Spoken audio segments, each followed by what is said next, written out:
I am Peter Maynard, President of the Commonwealth Lawyers Association, and let me give you the warmest of welcomes to this webinar. We're delighted to have you with us. Commonwealth Lawyers Association, as you may know, is devoted to the rule of law, access to justice, independence of judges and lawyers, human rights, and we have a number of committees. In particular, one I'm very proud of is the Law, Tech, and Ethics Committee, which is offering this great webinar today. This is the second in a series of 6 episodes. The next one is going to be the 18th of January. But I'd like you to please consider joining the CLA if you haven't already at commonwealthlawyers.com. We have the Commonwealth Law Conference taking place in Malta in 2025, April. But in between, we have our committees such as this one, which are quite active. It's also a very reasonable bargain, less than £90 for individual membership, and for group membership, even lower. And so do take advantage of the opportunity of joining us. We'd be delighted to have you. And you can join on the website itself and learn more about us on the website. My task is to welcome this distinguished panel, in particular to introduce Malcolm to the panel. Malcolm Mercer is the chair of the Ontario Law Society Tribunal, which adjudicates lawyer and paralegal conduct, capacity, and licensing disputes. He writes and speaks regularly on legal ethics. He's an adjunct professor at Osgoode Law School, teaches legal ethics, and a member of the Canadian Association for Legal Ethics. He acts as the administrator of the Thunder Bay Police Services Board.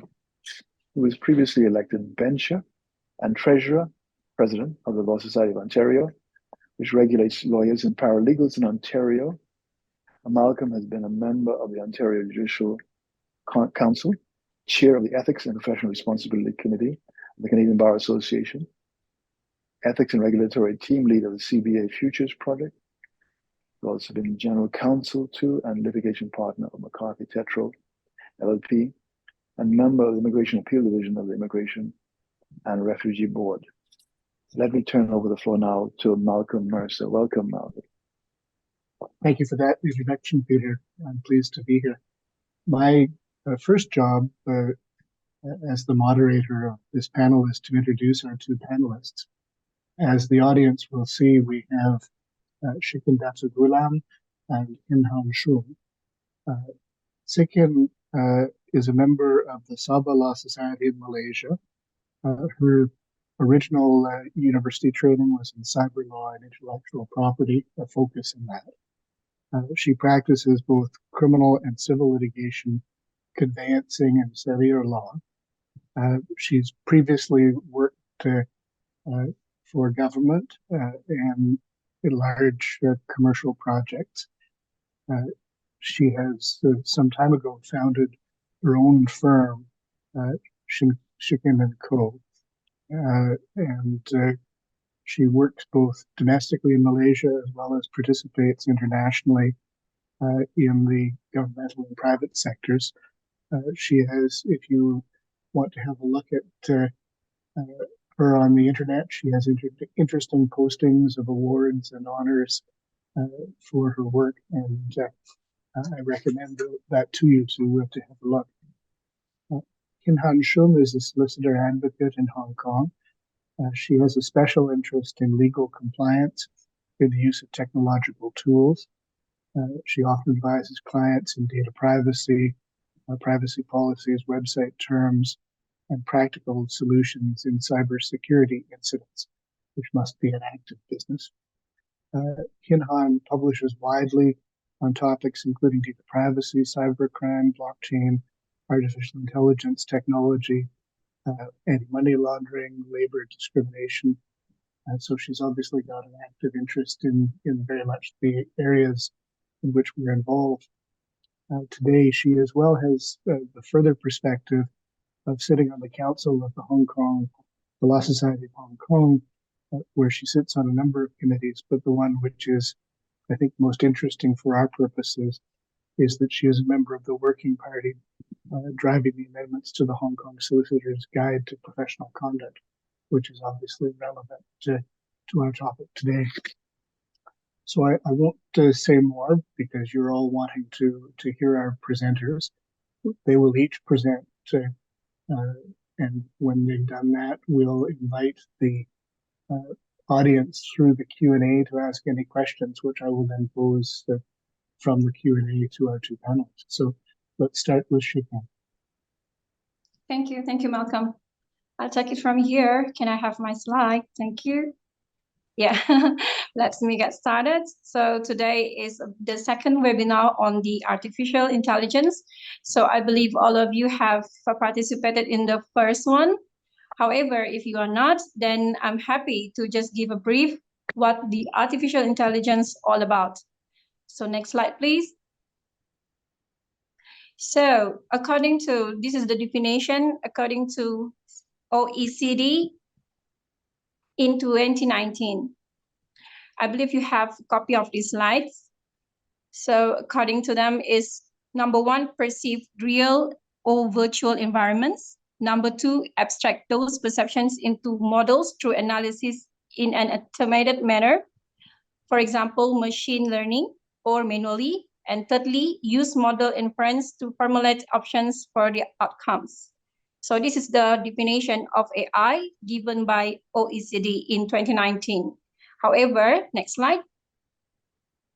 Since we have our AI technology, so might as well, we put an output from GPT-3.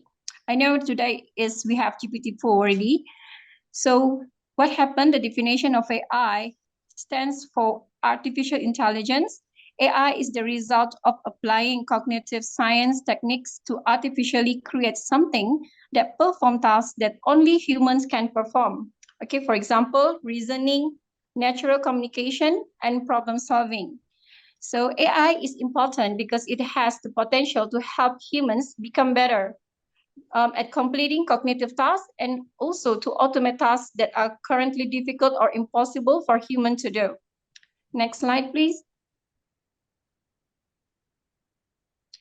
Okay, so now we come to our topic, AI in ethics and dispute resolution. Okay, what about the legal firms? Okay, we are specific to legal firms, for example, that utilize AI must still adhere to anti-fraud, antitrust, anti-discrimination laws, as well as regulation pertaining to workplace safety and health. It is crucial for policymakers to prioritize equipping government institutions with the necessary resources to effectively investigate and enforce these laws. Achieving this objective is a complex undertaking. A recent report from the Brookings Institution outlined several essential measures, including establishing robust standards for algorithmic audits, ensuring regulatory agencies have unfettered access to firms for audits, cultivating technical expertise within agency, and developing policies that address the unique challenges posed by algorithm-driven workplaces. The aim is to establish incentives that encourage companies to develop fair algorithms that align with national legislation.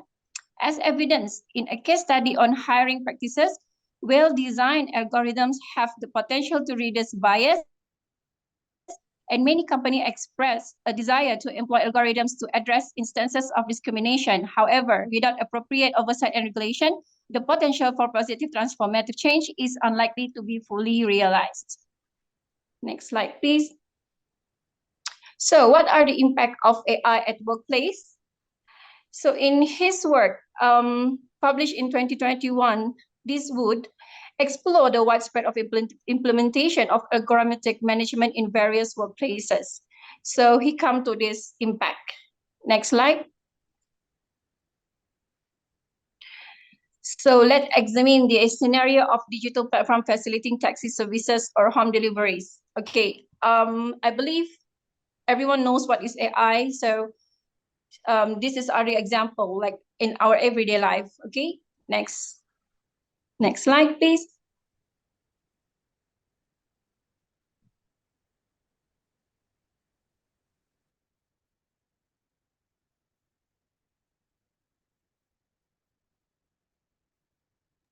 Next slide. Thank you. Yeah, so we come to the downsides of AI for workers. So there are risks. There are 4 risks, which number 1, job losses, and number 2, inequality, number 3, security risk. This is one. And also number 4, ethical concerns. Okay, next slide, please. So we have to look overview the benefits and limitation. So in order to maximizing access to justice, it will be important to ensure that access to AI system is not dependent upon access to technology as a whole. Arguably, this would lead certain users to be disadvantaged.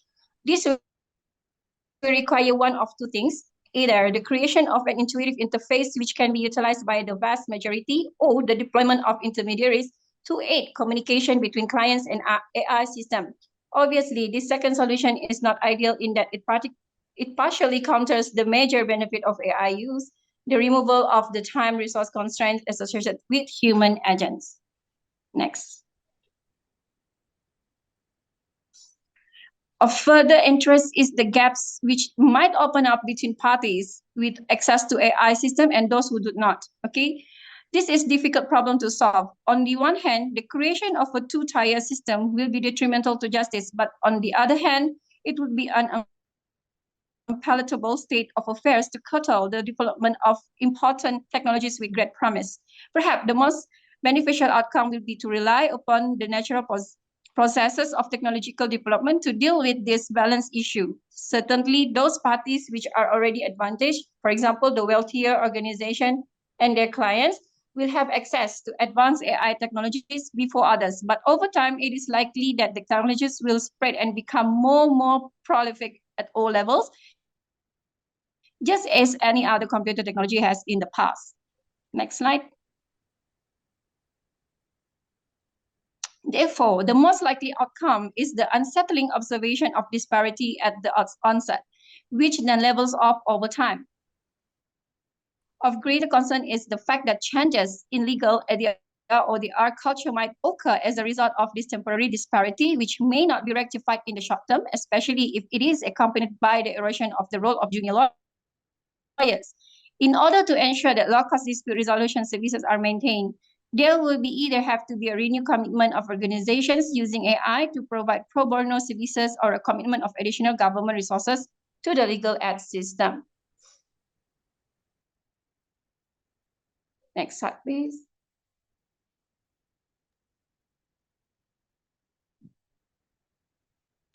So finally, it is important that AI-based resolution systems are not seen as a cheap and easy way to deal with lower value cases if those AI systems are offering a substantially worse service than their human counterparts might.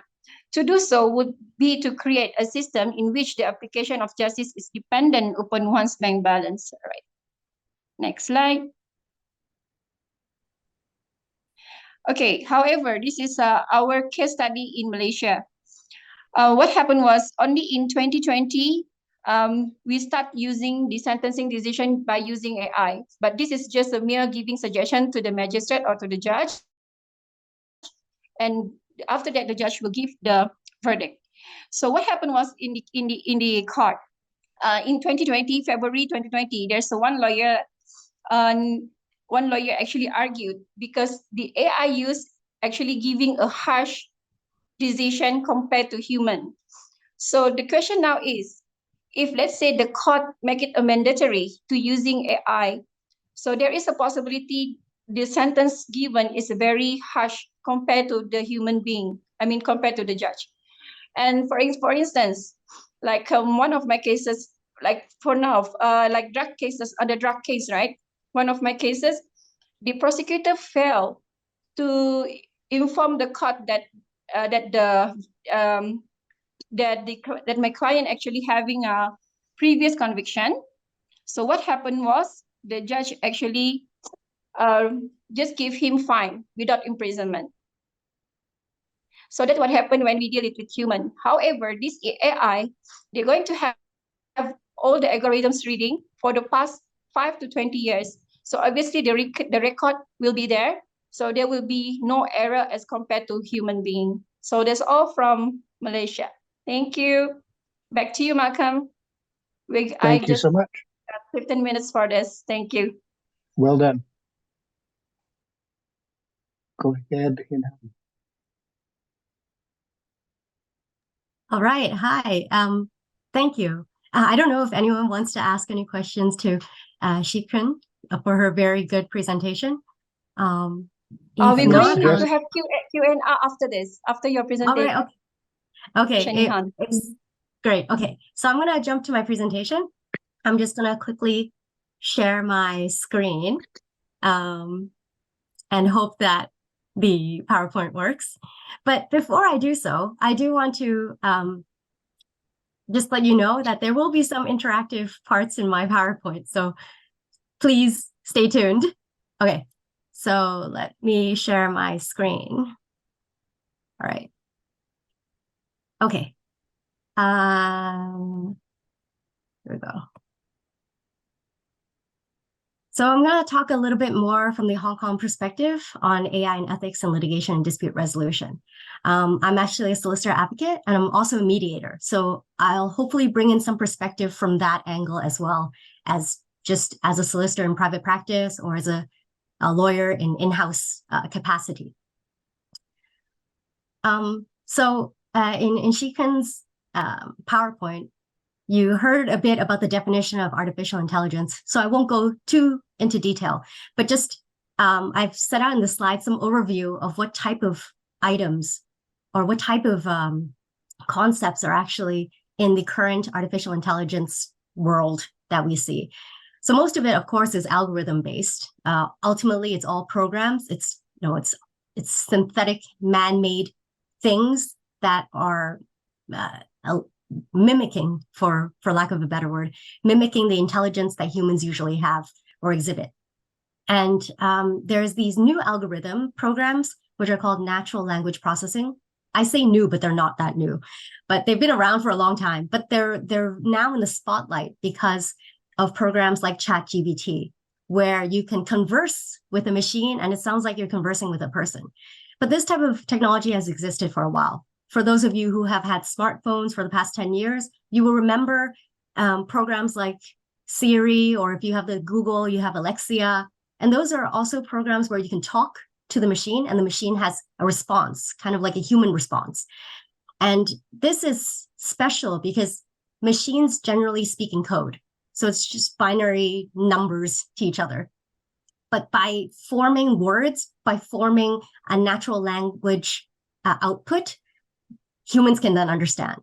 So this is brought into spotlight because programs like ChatGPT or chatbots generally have become something of a norm now. Expert systems are just expert systems, machine learning, neural network, deep learning. These are all the advancements within the artificial intelligence world of what a machine can do. And then machine consciousness is like where a machine can think for itself. For example, like Terminator or something like that. We're not there yet, as far as I know, in terms of commercial artificial intelligence availability. But these are the concepts that exist in terms of artificial intelligence. So now, the interactive exercise that I promised. Can you scan this code? It's a Slido code. For those of you who are really aware of cybersecurity, it's a Slido code which allows you to complete a survey. And the question is, does your firm use AI in its litigation practice? And I assume most of you actually work in firms. But of course, if you work in-house, if you are not a lawyer, but you've studied law and your company also uses AI in its dispute resolution process, please feel free to also scan and submit your input.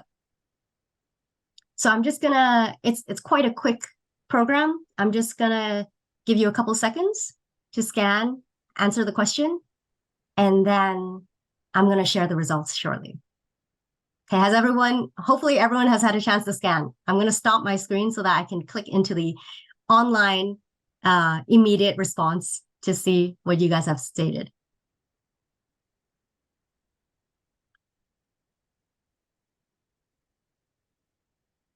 Oh, wow. Okay, so let me share my other screen, which will show, well, it keeps changing actually, depending on the people that are answering. Okay, so we see here that 70% say that they do have AI. They use AI in their litigation practice. 67% say they don't. And then another 70% say that they don't really have a litigation practice. Okay, this is really interesting. So it seems like, and my math is terrible, but it seems like there is a good percentage of people who are starting to use AI in their litigation practice.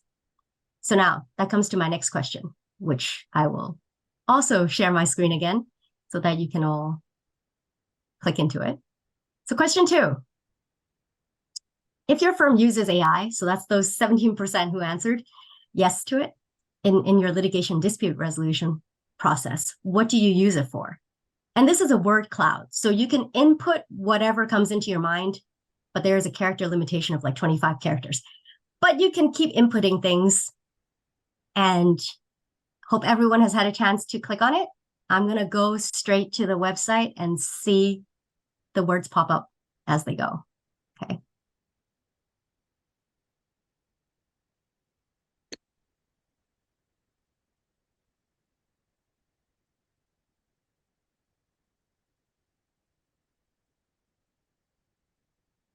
Okay, I think there's a technical difficulty, so I'm sharing it again just in case.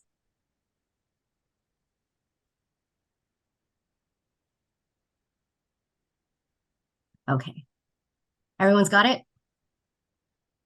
If you need more time, you can submit a statement in the chat box or the Q&A, and I can give you more time. Otherwise, I'm going to start clicking onto the website of results. Okay, great. Let me share my screen.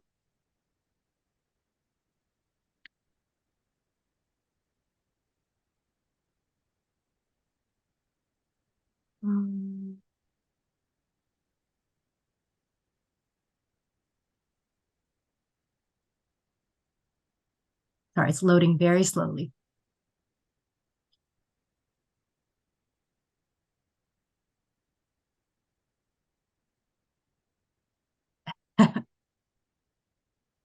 Okay. So research is the main one. Document review, case research. Yeah, so it seems like for the most part, a lot of people are saying case research, and then some people are using it for document review. All right, good. Okay, so now I'm going to go back to my PowerPoint. So yeah, that's actually really interesting, and I think it's quite aligned to what I expected. And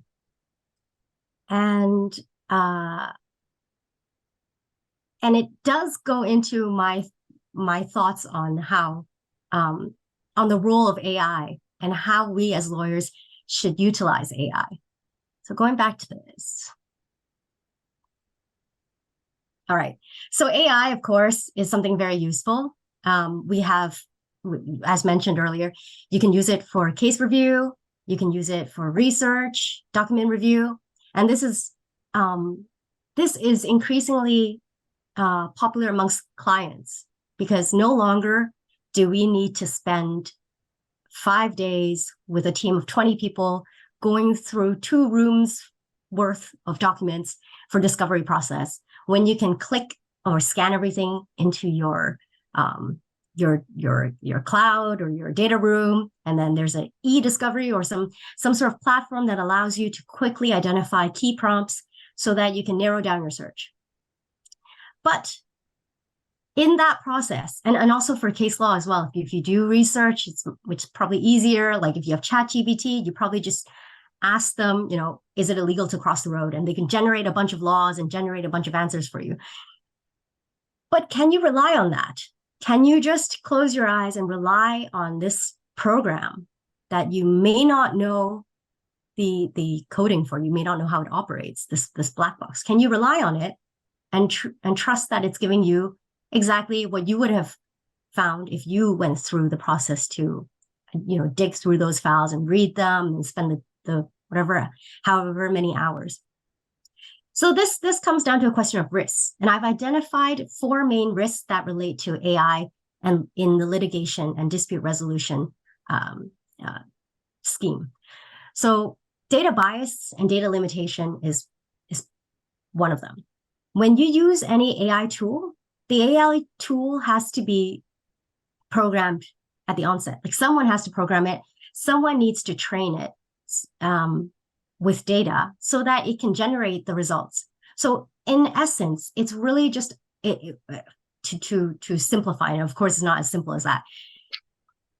If we try to describe AI in a nutshell, it really just takes a lot of information right now, and then it helps to summarize, and sometimes by association, it can associate things, and then it gives you an answer. So that's, I think, in a nutshell, ChatGPT kind of does that as well. If you ask them, why is the sky blue?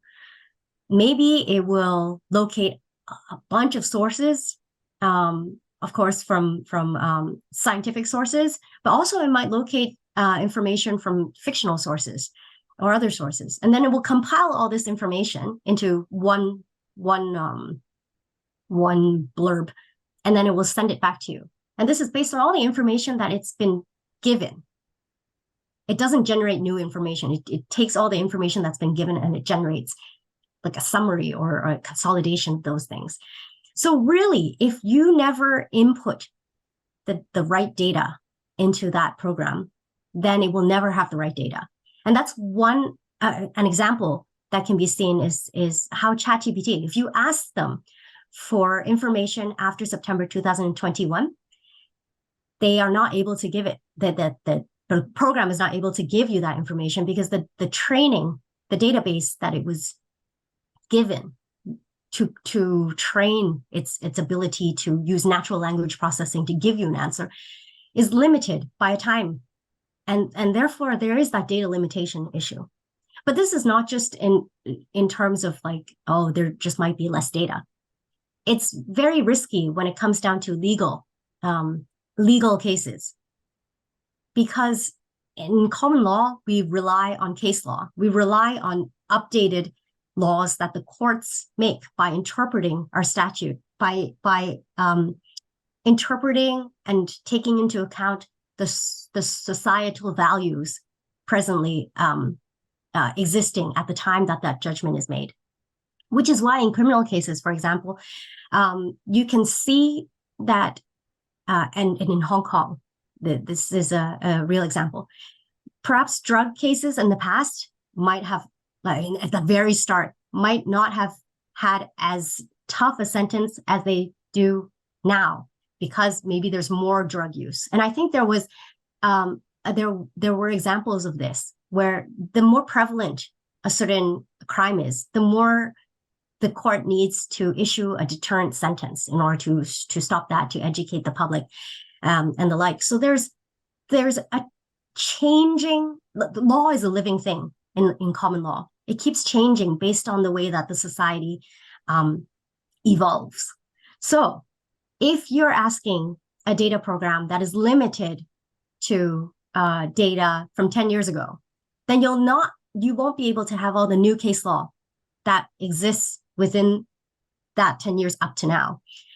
And if you rely on that data, which is 10 years ago, that's like reading an outdated version of an outdated book. So you have a lot of gaps that your opponent might not have. So this is problematic. So data limitation is a true problem. Hallucinations are also a problem. So ChatGPT has an example that it's quite a recent example in the US. In New York, I think there was a case called Roberto Malta and Avianca Incorporated. And in that case, it was a U.S. District Court Southern District of New York case. That lawyer used this generative AI program to do research, but for whatever reason, it seemed that he didn't verify the sources. So he produced 6 cases to support his claim or his case, but it turns out that they were bogus cases. They were not real cases. So the court questioned the lawyer, asked the lawyer to produce them, and he couldn't. The courts who allegedly issued those judgments, some of them said that they never had those cases. And so the lawyer who used the ChatGPT program and relied on it to make their submissions had to file an affirmation to explain why, what happened. And in that case, the judge, I think it was on June, it's just a couple months ago, in June 2023, the judge actually delivered his opinion and his order, and he imposed sanctions on not only the lawyer who did the research and made the submissions, but the judge also sanctioned the law firm. And the judge stated something that I think is quite relevant to this topic today. The judge was U.S. District Judge P. Kevin Castell, and he said, at the start of his judgment, he said, "In researching and drafting court submissions, good lawyers appropriately obtain assistance from junior lawyers, law students, contract lawyers, legal encyclopedias, and databases such as Westlaw and LexisNexis. Technological advances are commonplace, and there's nothing inherently improper about using a reliable artificial intelligence tool for assistance. But existing rules impose a gatekeeping role on attorneys to ensure the accuracy of their filings." So this statement, I think, reflects how we should view artificial intelligence, and we should view them as tools, like junior lawyers or any other juniors in your company. You probably want to review their work because they're still in training. And your task as a supervisor or senior is to be that gateway, to ensure that the work product is up to the level, up to the standards that you want. I don't think a senior can just pawn off their liability to a junior and, just let them bear the burden if something goes wrong. And this is, and I'll talk about it in the Hong Kong legal context as well, because in the Guide to Professional Conduct, we have a whole chapter 2, talking about how lawyers deal with the necessary liabilities, and supervising partners are always liable. Partners are liable for everything that happens in the firm, no matter if it's them who committed the negligence or their associates or trainees or their secretaries, just anyone within the firm that commits a problem and commits a mistake. It is the problem of the supervisor. And with great power comes great responsibility. It really is one of those cases where if you have a lot of power, you have to exercise that power for the greater good. You need to make sure that the things that are happening within your supervision, within your firm, are actually of the level that you require. So in this New York case, I think it's a really good example of how we need to make sure that we exercise our duties to supervise, to verify, to avoid mistakes or potential liabilities, because we need to maintain a standard. And as lawyers, we're held to an even higher standard. We're not only officers of the court, we need to take care of our clients' interests, but we also need to ensure that we keep our profession at a level of high integrity. And this reputation is important because we have a big job to do to ensure that we can help to deliver justice to people in need. So I've also listed fake news as a risk. And there's a website that actually tracks fake news.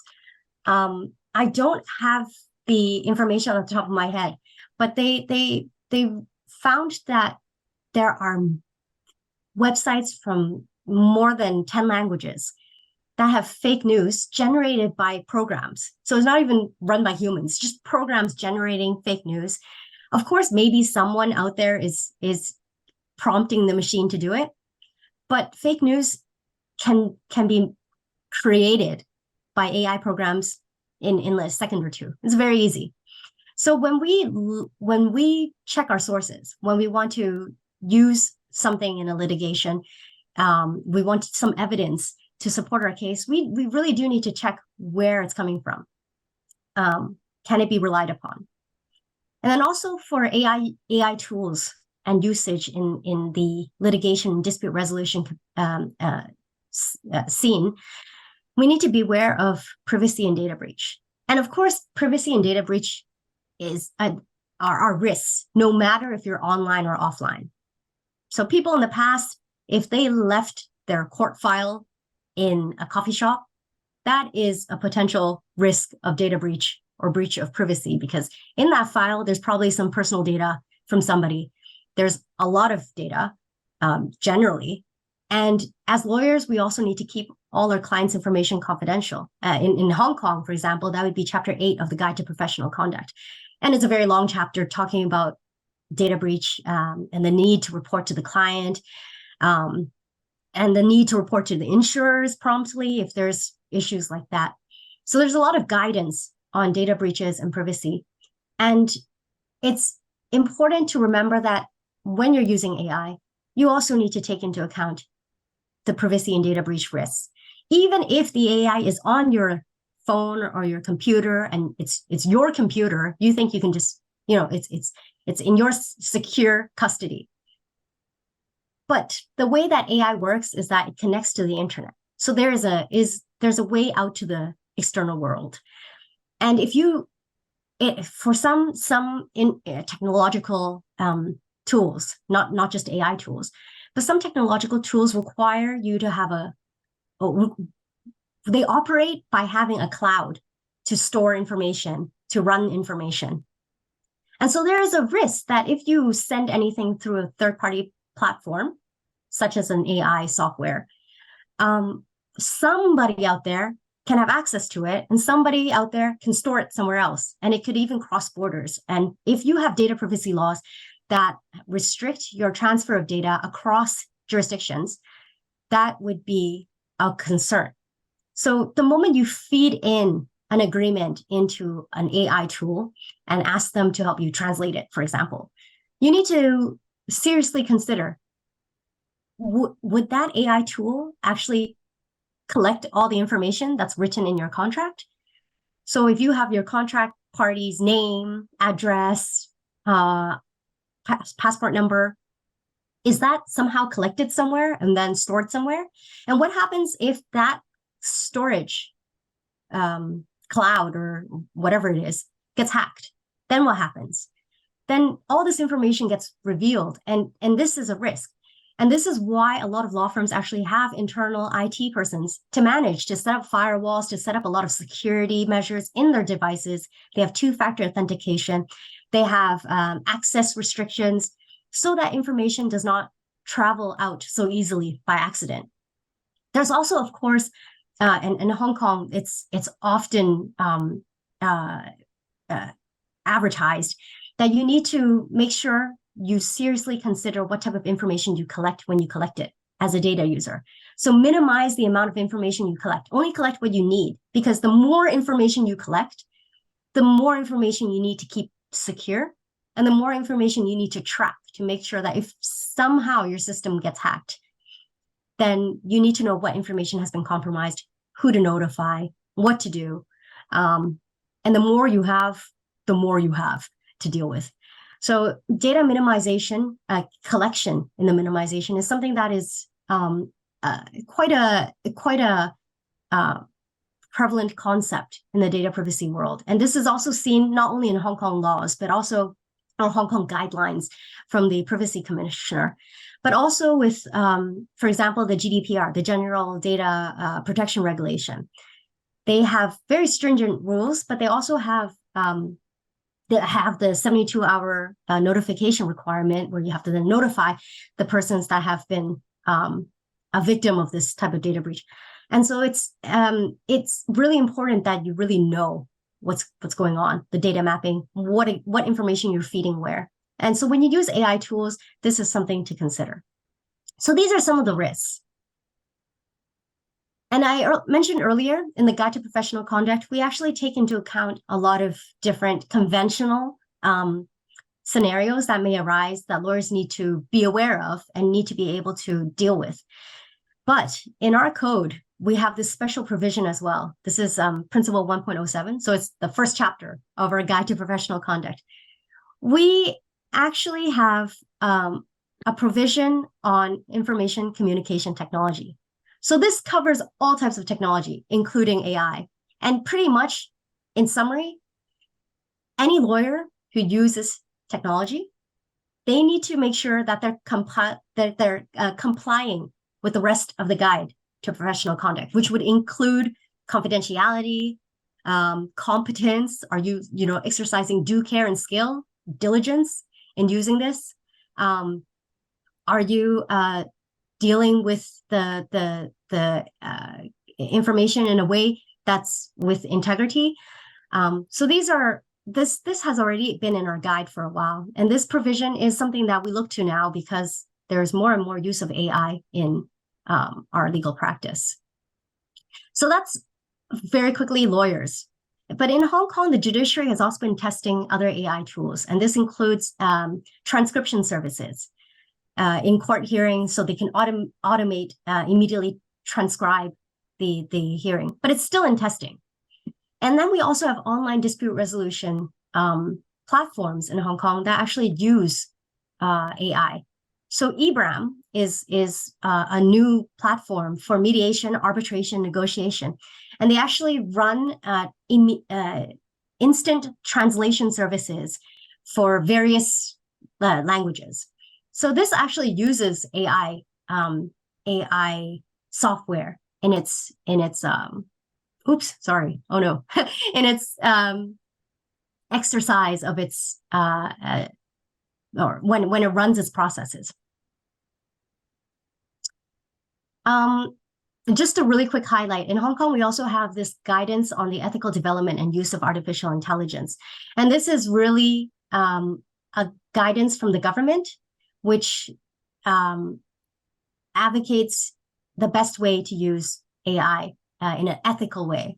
And it includes transparency and interpretability. It includes the need to have it be reliable and secure. There must be human oversight. There has to be a design for, or a concept that data privacy is maintained. It has to be fair, it has to be safe. You must be accountable, and it has to be a beneficial AI. So it can't just be, for some bad purpose. And yeah, that's pretty much my presentation. Thank you very much. Thank you. So we have an opportunity if for the next 15 minutes or so for questions. We have the benefit of some questions in advance. And so I'm going to summarize several of the questions and put them to our two panelists. There are two perspectives that people ask questions about. One of the perspectives is about the decision maker.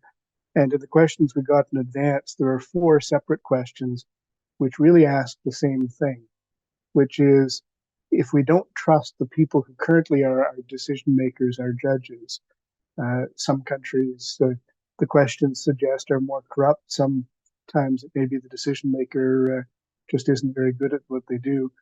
Can AI help make for fairer and less biased decision making? And looked at from another perspective, the perspective of the lawyer, what does AI mean for the lawyer? We've already heard that it doesn't deprive the lawyer of their obligation for their own work, ultimately using their tool. But the two big questions that I would summarize, and I'd ask you both to address, is what do you think about the effect on decision-making by courts and tribunals? And what do you think the impact will be for our legal profession? And let me start in the same order that you spoke and ask again first. Yeah, thank you for the question, Malcolm. In fact, Han just now have just shared the rules and regulation in Hong Kong. So that is one of the consideration maybe taken for the government side. And what I know, I mean, Malaysia, we don't have it yet, but in Paris, yes, they do have a rule where they forbid using AI in the court. Yeah, back to you, Hinhan. I think maybe you can enhance more. Thank you. Yeah, I think it comes back down to what role AI should play in the legal industry. And it really is just a supportive role right now. It cannot make decisions. So if judges wish to use it, they can look at it to see, what the general trend is for that type of case. So especially in common law, if there's a lot of judges that judge a certain case a certain way, this AI tool might be a database to help summarize those type of cases so that the judge can consider if they're making the right judgment or not. Two thoughts coming out of that. One is the great author Daniel Kahneman, who writes about cognitive psychology. His book Noise talks about the use by judges in the United States back in the 1970s and 80s of rules around sentencing. And the judges were given prescriptive rules that they were obliged to follow, or at least take into serious account. And the judges didn't like that at all, because they thought that they were smarter, greater insight, were able to deal with individual cases more fairly. And ironically, what turned out to be the case on research was that because of the individual biases of the individual judges, the applications of rules had less bias, less perversity than the individual decisions of judges. And that's not what you'd think. Your intuitive sense would be that individual humans would be better at sorting out what was different between cases. Yeah. Interesting that rules don't fit, and I wonder True if enough, AI is Malcolm. like True that. enough. The other point is AI is such a big thing, True and enough. we immediately leap to the decision maker as opposed to the tool. And in my work, I'm an adjudicator in a tribunal. I use AI all the time, and I just hadn't thought about it because I do artificial transcripts. When I get an audio recording and I need a quick transcript, I dump it out to Otter or Rev.com and get not a perfect transcript, not a bad transcript 5-10 minutes later. So it's a bit like document review and a bit like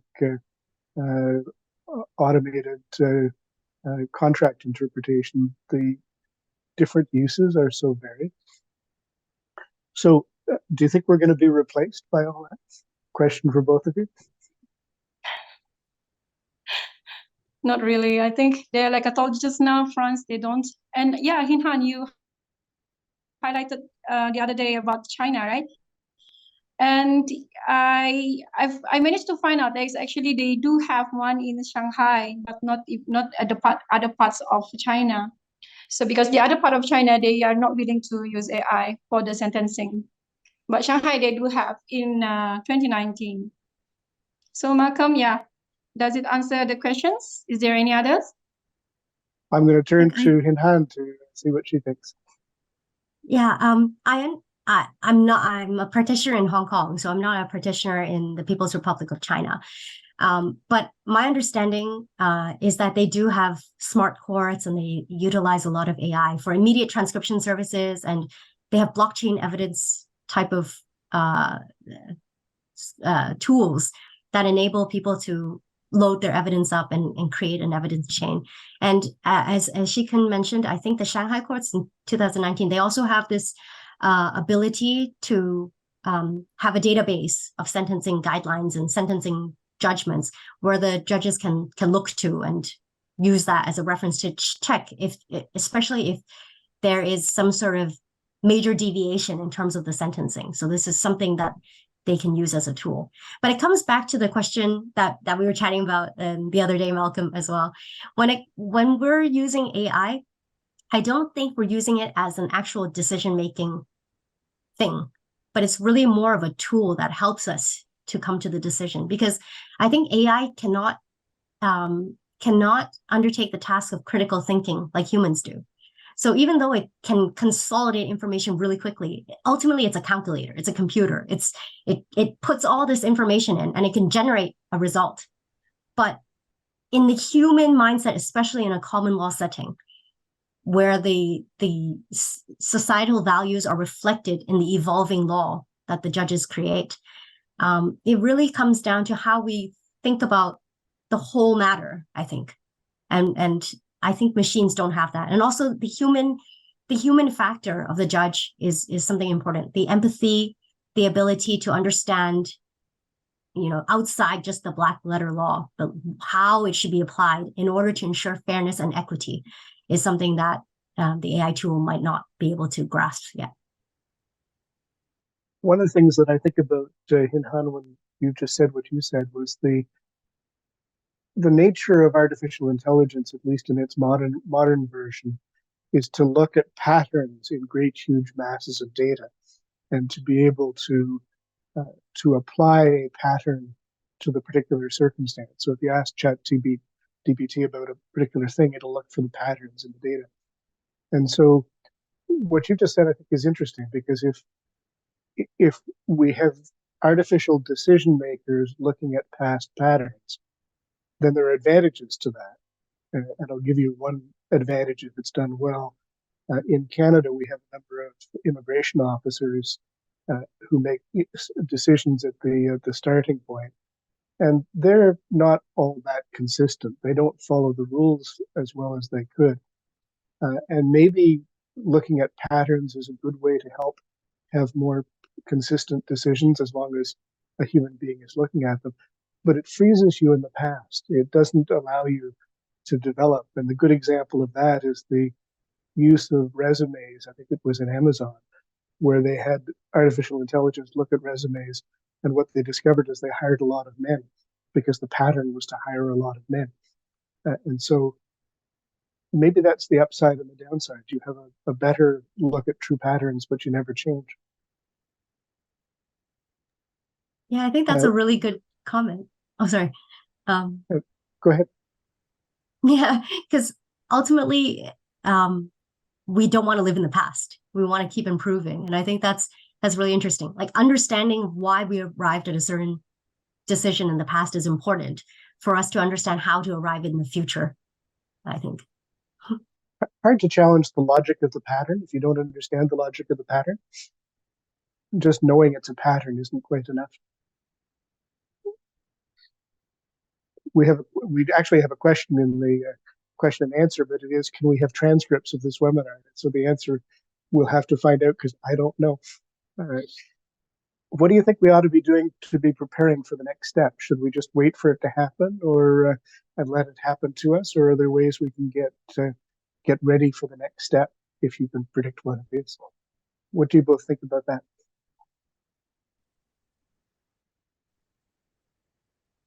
Yep, should I answer that first? Please. Yes, of course. Yeah.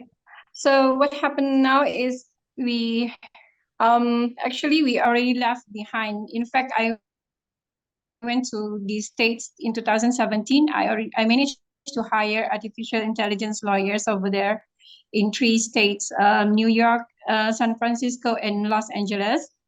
So what happened was, it's pretty easy, because we're just using our phone and just hire the AI lawyers, and they do everything from A to Z. And the best part is, my client just paid $139 for being the fees of the AI lawyers in the States. So I'm so happy if that happens here in Malaysia. But for the time being, we are looking forward. In fact, our court had already made a move, like I told just now, that we already have using AI in sentencing, but only for 2 cases for now, for Section 379 under REP and Section 12, subsection 3 under Dangerous Drugs Act. So there are only 2 offenses involved. So yeah, why not? Instead of like just waiting for, just stop or hesitating and, scared of things that we never know, but might as well we just go on and exercise this AI. That's on my part. Thank you. Yeah, Kinhan? I agree as well. Yeah, I think we should embrace technology. And this is similar to the example I mentioned in our chats before. Uh, we have email systems now so that we don't need to go and deliver documents, in person all the time, all our letters. And we have juniors that can access LexisNexis and search up a case in 2 minutes, as compared to years and years ago when we had no internet and our juniors will have to go to the court library for half a day and find the case law and photocopy it. So I think there is a need to embrace technology so that there is an efficient process within the work that we deliver. But in terms of how we deal with it, I completely agree that we need to conduct change management. We need to prepare ourselves. And by doing that, I think, or how we do that, I think it starts with education. So maybe in law schools, we should start educating students as to the types of resources available. Within the law firm, we should also educate the lawyers, no matter if they're young or more senior, how to deal with these tools. And this is something that is a constant, it's a constant learning process for everyone because technology moves so quickly. And we just need to try to keep updated continuously and make use of it so that it effectively improves our life. So I just want to object with a smile to how long ago it was that we sent juniors to libraries and how long ago we had fax machines and not emails. But I'll set that aside. We have a minute or two left. And do you have anything that you want to say by way of closing comments? First Shakin and then Kinhan. Yeah, I think thank you for inviting us, being the panelists for the webinar. Hopefully, all of them get some insights on AI, so we need not to be scared of it. That's all for me from Malaysia. Thank you. Thank you. Kinhan. Yeah, just to sum up, I think we should embrace technology, of course, with caution. We can't just blindly accept everything that's given to us. We need to verify, but we can use it to better deliver justice, access to justice, make it more easy for access to justice by lowering our costs that way as well. Practical singularity. Thank you both for your comments. I'm sure our participants that we can't see and can't hear have enjoyed listening to you. And I don't know if I turn it back to Peter and or Evie or whether or not we sign off now. We'll just wait a moment and see what happens.